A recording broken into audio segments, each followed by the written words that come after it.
Okay, this lesson for the Cornet Project class returns to something as long ago as 1979. This is the Salem Kirban Reference Bible, King James Version, published by AMG Publishing.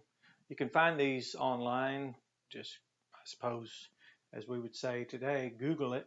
And this is a hard copy. And I was wanting to call attention first to what he had said about the topic of dating the earth and can we calculate the date, since so many have found it something that has become quite a source of disputation, but not among that many people who actually engage the text. So as something that might help you is a lot, just as recently as 1979 when this was published, copyright 1979, he made a comment about Ussher.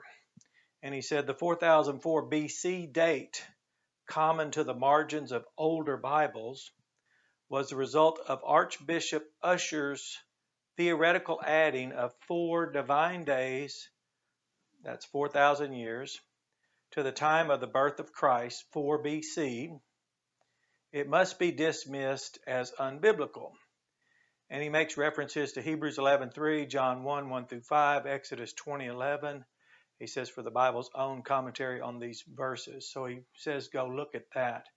So he didn't really deconstruct it. He just said, dismissed it as unbiblical. So I have not done a lot of research and had never really done any research about him. I understand he has a lot of books out there. So sometimes someone that's no longer in the headlines, a lot of their books, hard copy books, paperbacks, whatever, they might be at a very good price. I'll look those over. If there's something in here that he makes his rationale or apology away from reason, rationale for why he said it's unbiblical. So we'll just make a note there that according to Salem Kirban,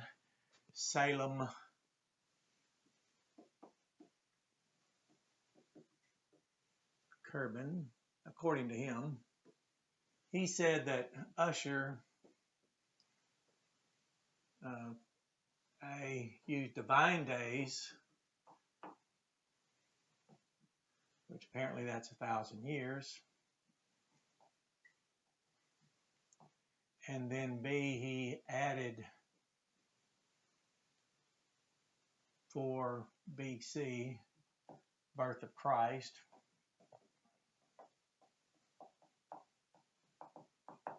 And that's how he concluded 4004 BC. Okay, well, another author noticed that Ussher believed that the earth couldn't exist more than 6,000 years prior to the return of Christ. So that would place, as some of you have noticed when you did some research, that Ussher had also said October 23rd, 4004 BC, which he taught to the day. It was his doctrine. And so A, he used divine days at 1,000 years each to calculate the beginning, the date, if you will, of the beginning.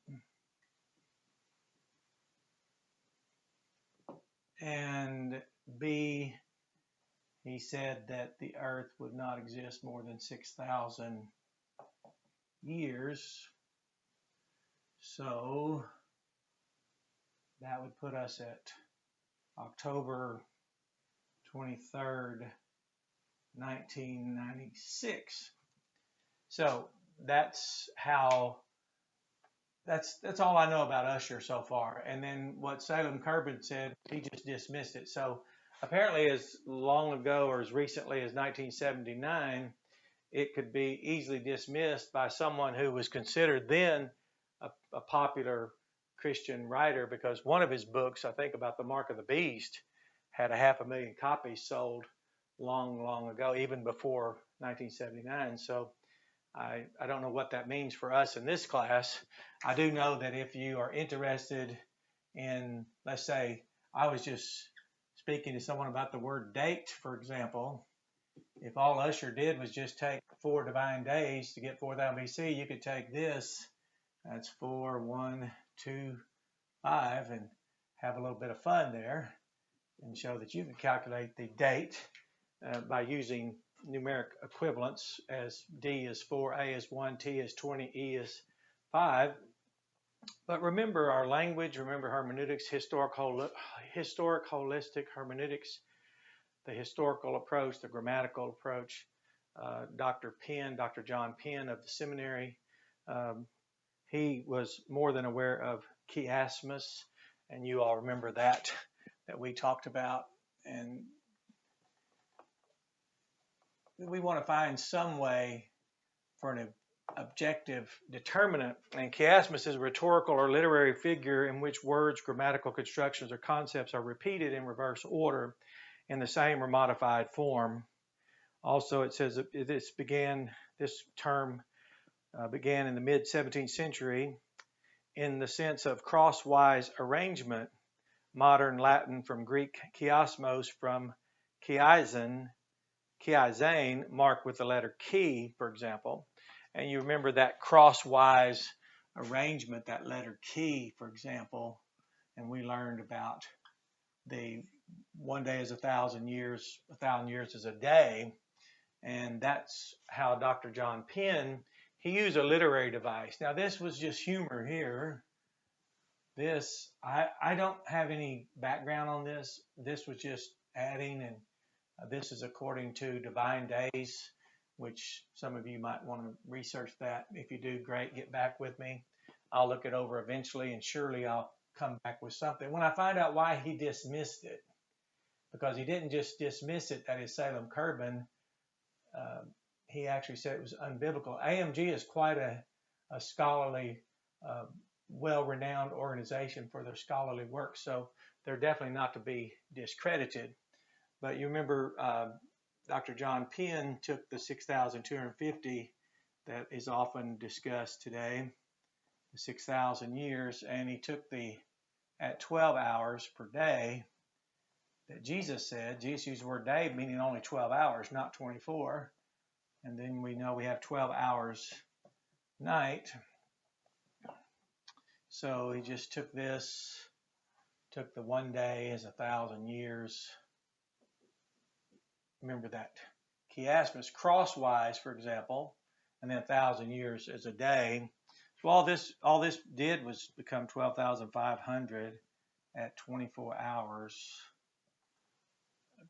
24-hour day. And then he multiplied that by 360 days. This is the day column. This is the years column. And you all remember this, but that's the multiplication that yielded 4.5 million days. And then multiply that by 1,000 years.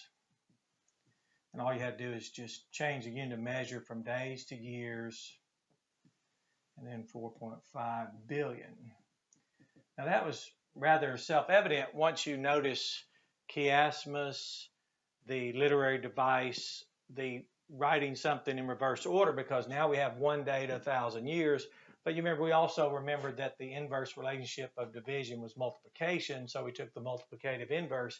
It was really, looks like we did more work than Salem Kirban gives Ussher credit for, and certainly we've not done anything that would even imply that we're interested in knowing a day, an exact day, because I don't know what literary device, nor do I know what language you use, I don't know of a hermeneutic from which that could be produced. So that would be interesting to notice that. But Salem Kirban, as long ago as 1979 publication, obviously before that, because it would take years to develop that study Bible. And then, of course, remember we went this direction. We took this direction. So we took the 4.5 billion and we multiplied it by 1,000 days, which that's 2.78, approximately 2.78 years at 360 days. There we go. So That brought us to the 12.5 billion. So Dr. Penn's was much more sophisticated, and it's based upon this literary device. Of course, he would not think it unusual to use Bible language, Bible literature as a hermeneutics professor and develop this holistic approach. But he also distinguished the decay rates and how they multiplied approximately 10 times now after the flood than prior to the flood.